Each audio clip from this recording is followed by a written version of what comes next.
Now, this is a portrait that I think many of you educators are very aware of. It is the moment at which the Transcontinental Railroad, the Golden Spike, joining the railroads from east and west, was driven in Promontory Point, Utah, which is north of where I grew up in Utah, in Bingham Canyon, Utah, about 40 miles north of where I grew up in Utah. And it signifies a point in 1869 at which that great Transcontinental Railroad feat was completed at that spot. But it's interesting if you look at this picture, which has dozens of men in the picture, and I have done so with a magnifying glass. It's an interesting that there's a lot of people in the picture, but there's something missing from the picture. And what's something missing at this point of great celebration at the completion of this great feat is the fact that there's not a single person, a Chinese American worker, a Chinese worker in this picture. And you say, so what?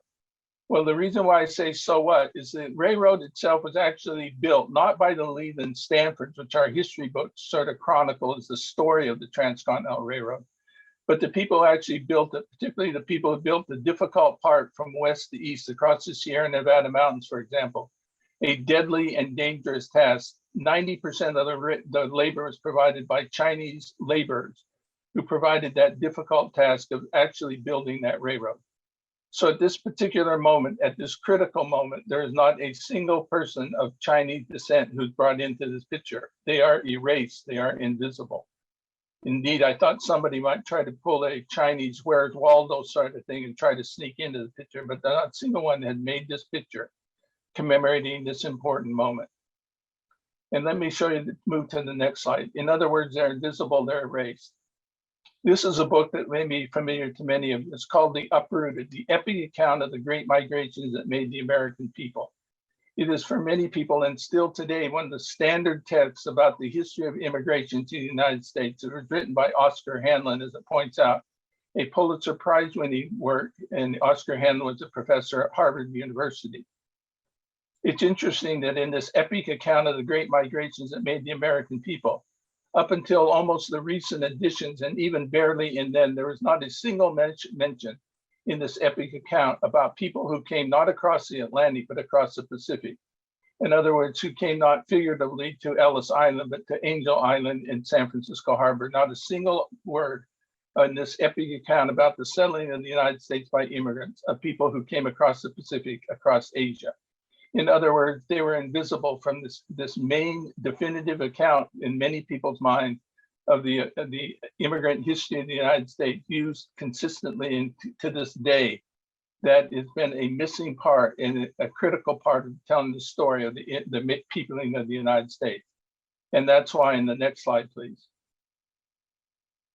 And that's why a University of California, Berkeley professor named Ron Takaki felt that the story had to be straightened, that it had to be, that the invisibility had to be made visible. And he wrote this piece in the 1990s called Strangers from a Different Shore, A History of Asian Americans.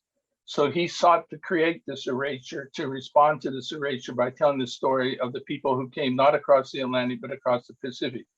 But knows the title he sought, Strangers from a Different Shore. And indeed, I think in some respects, Asian Americans still remain strangers from a different shore to many Americans. And this is despite the fact that in recent times, indeed since the Atlanta murders, I think more attention has been paid on Asian Americans, in my view, perhaps more in recent weeks than is all in the previous 100 years of American experience has been focused on the Asian American population. They have been still strangers despite the fact that Asian Americans have been in the United States for about 200 years. And the conditions of Asian Americans as a major racial group in their history is the least known of any in the United States. And as I said, they've been in the United States for almost 200 years in the Boston area, Boston Chinatown area that many of you may have visited. They've been here for almost 150 years, continuously a Chinese American Chinatown in Boston for 150 years. Today, there are approximately 20 million people who trace their ancestry to Asia in the United States. And we are the fastest growing major racial group in the United States. And that growth has largely been because of immigration. Indeed, the population has then seen a tenfold increase since the 1960s. doubling every decade since the 1960s until recently, and in the past decade growing by 50%. They are the fastest growing immigrant group within the United States, and they will soon have the largest number of immigrants of any group within the United States, including those from Latin America and the Caribbean. In other words, Asian Americans will be the largest immigrant group within the United States within a few years. But there is great diversity and complexity within this population. That is, over 50 Asian American ethnic groups trace their ancestry to different other countries within Asia. There's no monolithic Asian American group in some respects. There's no monolithic Asian American culture. And some people even ask me, is there an Asian American language? Which of course there is not. In other words, there's tremendous diversity represented by the population. In Massachusetts, for example, there are 20 Asian ethnic groups with 1,000 or more people in it. From the Bhutanese who have about 1,000 in Massachusetts to the Chinese who have about 175,000. So this great variety that I think is reflected in many of the places you represent across the country. And there's not only great ethnic diversity, there's great socioeconomic diversity and complexity, and this must be understood. And this is why we need disaggregated data to understand this population. That is to say, we are not by no means a monolithic minority group, a monolithic successful minority group. Yes, there is some success among certain of these Asian ethnic groups, some of the highest levels of economic success and educational attainment, but also some of the lowest levels of educational attainment and some of the lowest levels of poverty. For example, poverty is represented in many of these communities at very high levels. And that's why any average statistic that attempts to report on the reality, the socioeconomic reality of Asian Americans, distorts and hides this great diversity that takes place within the population. We have some of the highest levels of educational attainment, some of the lowest levels of educational attainment, some of the highest levels of poverty rate, some of the lowest levels, some of the highest levels of income and some of the lowest levels of income. And this reality must be understood to understand this population. So what is the consequences of this relative invisibility? What's the consequence of this lack of knowledge about this population? Well, when done so, it often means a group can be perceived through a narrow lens, and the perception of the group, they are racialized, they are constructed, to use the language of racial construction in the United States, by forces outside of them, and they don't define themselves, and they're defined by the larger dominant culture in terms of what their role and purpose might be. And for Asian Americans, I think these inappropriate racializations have been many, and I think I want to really stress two of them and really stress one of them more than the other. And two of the popular racializations of Asian Americans, they may seem polar opposites, but in some ways they're respective of the same thing. And number one is the notion that Asian Americans are a model minority, that they are a unique among major racial groups within the United States, and that they have high levels of success, high levels of attainment, and low levels of social pathology, it's perceived. They are a model minority, it's perceived. That argument, I think we're going to find is a wrong one, and I could go into great detail. I'm not really for this presentation, but happy to do so further later on. Because the model minority frame, I think, says less about Asian Americans. It really developed in the 1960s during the crisis in terms of the discussion of civil rights and attempts by Black Americans in particular to demand equality in particular in moving to the North in the United States. And these demands for equality talked about systemic racism and institutional racism.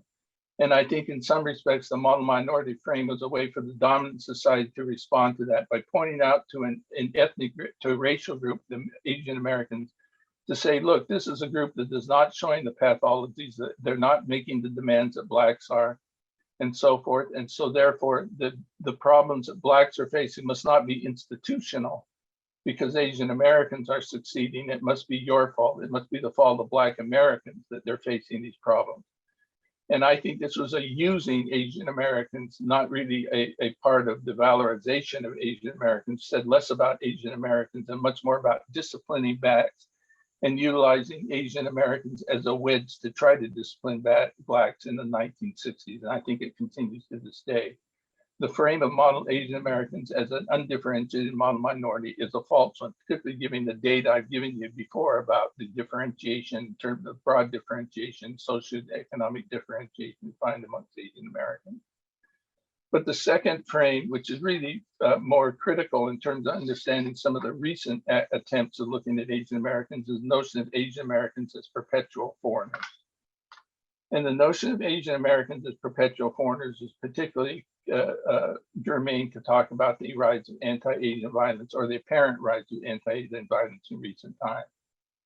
For here, the notion is Asian Americans, no matter how many generations they may have been here, whether they just arrived here, whether they trace their ancestry generations into the United States, in some ways are perceived as people who are really not really assimilable into the United States. They're not really Americans, that they're perpetually tied to Asia or the country from which they came, and are considered less American. They're permanently foreign, or as Angela and Cheta call it, they're outsider racialized. They're racialized as outsiders. And I think that these ideas of outsider racialization have been used first to exclude and now to discipline not Blacks or others, but the Asian Americans themselves.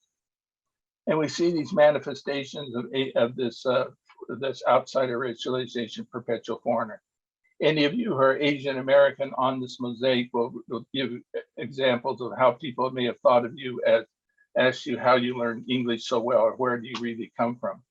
But there are other manifestations of it as well. I think, for example, in the popular way, I think, for example, about the 1998 Nagano Olympic Games, where in the Olympic Games, the number one sport, the number one event is the Women's Figure Skating Championship. In the Nagano Olympics in 1998, the competition was between two skaters, Michelle Kwan and Tara Lipinski. This was a great effort. People wanted to know who was going to win. And I noticed that in the presentation of, this is a scroll that went across one of the major networks in explaining who had won the women's figure skating title, and it said American beats Kwan. So of course it meant that Tara Lipinski won the gold medal. But the interesting thing about this, it says American beats Kwan. Michelle Kwan, of course, was also an American herself. She was born, I think, in Walnut Creek, California, and an American as much as Tara Lipinski was. But Tara Lipinski was considered a true American, and an American who beat Kwan, who was not considered truly American. This is a manifestation of this notion of perpetual foreignness. Now, the historical manifestations are also, and probably the most important. Asian Americans as an immigrant group in this country of immigrants in the United States. As Denzel pointed out, immigrants have contributed to America and have made contributions to America, but immigrants have always not been welcome to America, despite the rhetoric of American history. And Asian Americans in particular haven't been welcome. They were placed in an unusual category of aliens and eligible for citizenship. So immigrants from Asia could not become citizens. In many cases, up until the 1950s, in my case, Japanese Americans like me, if you were an immigrant from Japan, you could not become a citizen in the United States till about 1951 or 52 in the United States. For Asian Americans, you could become an immigrant. You were an immigrant to the United States, but you could not become a citizen, fulfilling the whole dream of America, of the nation of immigrants coming from all over the world, becoming citizens and making the American nation. And of course, we have exclusion. We have the internment of Japanese Americans during World War II, which are the fullest expression of this. Indeed, for example, if you think about we talk, for example, about even beyond the exclusion of Japanese the incarceration of Japanese Americans unjustifiably during World War II for looking like the enemy. We see examples of the same phenomenon in the killing of Vincent Chin. We see it in the Wen Ho Lee. We see it in the treatment of South Asians after 9/11. We see it in the COVID-19 response. We see it in Indianapolis and right up to the moment. Indeed, the question is, why is outsider racialization so pernicious? So if we think about in 1882, the Chinese Exclusion Act, the first time in the history of the country, we told a group of American people, you cannot come to the United States because of the race or where you came from. This was the beginning of the notion of an undocumented illegal immigrant. The idea was a foreign one prior to 1882 because we accepted all comers into the United States. So in 1882, the United States made history, and I would say dark history, in that we said to a first time to a group of individuals from a particular country, a particular race, you cannot come to the United States in 1882. And we say, well, maybe that was because, as the debate goes on in the United States right now, maybe there are just too many immigrants in the United States. We didn't have any problem with the Chinese in particular, but we just couldn't accept any more immigrants in the United States in the mid-1880s. And that may be the case. In 1882, indeed, it was the peak year of Chinese immigration in the United States. 39,000 Chinese came to the United States in 1882. So maybe it was just not the Chinese, but just too many immigrants coming to the United States. Now, more Americans trace their ancestry to one country more than any other. And if I was in a classroom, I'd ask my students to guess what that country is, but that country is Germany. Germany is a country today, and historically has been the country to which more Americans trace their descent than any other. And I went back and looked at the data. In 1882, interestingly enough, was the peak year of German immigration to the United States. And the number of immigrants who came from Germany in 1882 was 250,620. 250,000 Germans came in 1882, 39,000 Chinese, and yet we had the Chinese Exclusion Act and not the German Exclusion Act. Was it simply numbers? It wasn't simply numbers. It was who the immigrants were. It's the fact that they were non-white. It's the fact that they were Asian, and that the European immigrants were welcomed indeed in large numbers, and Asian immigrants were curtailed. Ultimately, indeed, the exclusion extended by 1924 to all Asians. So effectively, all Asian immigration to the United States was stopped for a long period of time, right through World War II in some cases, and really up until 1965 in a significant way. Asian immigration was significantly curtailed in the United States. So this was a combination of two things. It was a combination of racism with nativism, two powerful forces in American society. In summary, historically, there's been a systematic and deliberate drive for exclusion, legally, socially, politically, for Asian Americans. When kids are taunted in the current discussion about Asian Americans and say, go back to where you came from, it is a message of exclusion. Exclusion has been the way in which you've attempted to prevent Asian Americans from being full parts of American society. Now, the question is, how do we respond to it? And part of the way that we should respond to it is Asian Americans, and indeed as educated in society, is no longer to accept the invisibility. And this picture, this next slide is my final slide that I'm going to show before I complete my discussion. That's no longer invisible. This is a picture. The same shot was taken at the 150th anniversary recently of the driving of the Golden Spike in Promontory Point, Utah. And you see that the picture is taken by Corky Lee. Corky Lee is a famous figure in Asian American history. He's the great photographic chronicler of the movement. And unfortunately, Corky Lee, a friend of mine, passed away because of the COVID virus a couple months ago. For almost 50-something years, he was 70-something years, he chronicled the Asian American experience in photographs. And what he did in 1869 is he assembled almost 200 people of Chinese descent, many of them who were ancestors of people who built those railroads.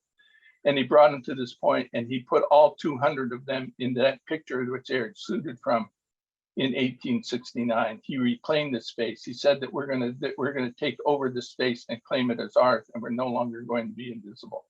And I think that's a message that I want to share, that the response to the invisibility and the erasure is to claim agency, that Asian Americans must claim their spot and no longer be invisible. Now, what is the unfinished work for Asian Americans and for all of us? About 120 years ago, W.B. Du Bois said the problem of the 20th century is the problem of the color line. It's true in 2021 as it was true at the turn of the century, 20th century back when Du Bois made those comments. As we approach, it's even true as we approach majority non-white status in about 2043. And the question is, how will the Americans respond to this? The color line has sadly been reaffirmed last summer and recently from Minneapolis to Ferguson to Atlanta to Kenosha to Brooklyn to the US-Mexican border. What Martin Luther King called the shameful condition America has been on display. Racial hierarchies persist, inequities remain. In terms of the COVID pandemic, Asian Americans have been blamed and vilified for the so-called Chinese virus. But even worse, they've been beaten to death and they've been shot with high-powered weapons. They've been slashed with knives. They have chemicals poured on them. And not nearly a day goes by without some report of an elderly or a young Asian American person being attacked by somebody for being connected allegedly to the coronavirus. And of course, these messages have been spread not only by people on the street, but as highest levels of the country, including the President of the United States under the previous president, Donald Trump. Fear to have to leave their homes, go to school, indeed is the greatest fear of Asian Americans. And I'm not really making this up. For example, in the Boston schools, when they decided to go back, they were in remote, and they had a poll of teachers and family, of students and their families about their desire about going back to in-person training. And almost overwhelmingly across the city, everybody said that they wanted to go back to in-person classes, except for Asian Americans. Asian Americans uniquely said they did not want to go back for a variety of reasons, but one of the reasons they didn't want to go back and face what they feared was bullying and anti-Asian actions in the schools and on the street. And that is affirmed by the fact that in terms of a recent poll in the United States taken of American people, Asian Americans uniquely, when asked what is the #1 threat facing you, almost overwhelmingly, everybody said it's the COVID-19 virus and catching it. Asian Americans said the #1 threat was the threat of anti-Asian incidents and violence. It's a major factor affecting Asian Americans. So Asian Americans have important roles to play in confronting the racial divide. To our Latino brothers and sisters, we Asian Americans we know we have been the undesirable strangers at the border, first to be excluded in 1882. To the undocumented immigrants, we know because we have been, the term illegal immigrants was first coined for us. Paper son, my father was an undocumented immigrant. Over 1 million out of status today are Asian Americans. They are targeted for deportation like Cambodian youth and young adults. To our Muslim and Arab sisters and brothers, we know because because we have been called the yellow peril, because of agents of the foreign influence, because of collective guilt. Like my family, who was thrown into America's concentration camps at the start of World War II because we looked like the enemy. Let me say, in Ferguson, Missouri, many residents and members of the police department wore badges that said, "I am Darnell Wilson." Darnell Wilson was a policeman who shot an 18-year-old kid named Malcolm Brown, and the white people in the police department in Ferguson, Missouri, wanted to show their solidarity with the police officer and wore these badges saying, "I am Darnell Wilson." To our Black brothers and sisters, indeed for all of us, the beginning of understanding and the hope of eradicating persistent racism and debilitating inequities is when all of us, yellow, Black, brown, and white, can proclaim in solidarity, "I am Michael Brown, I am George Floyd, I am Trayvon Martin, I am Vincent Chin, I am Breonna Taylor, I am Ahmaud Arbery, I am Sun Chi Kim. We are not illegals, we are not terrorists, we are not a yellow peril, we are not a virus.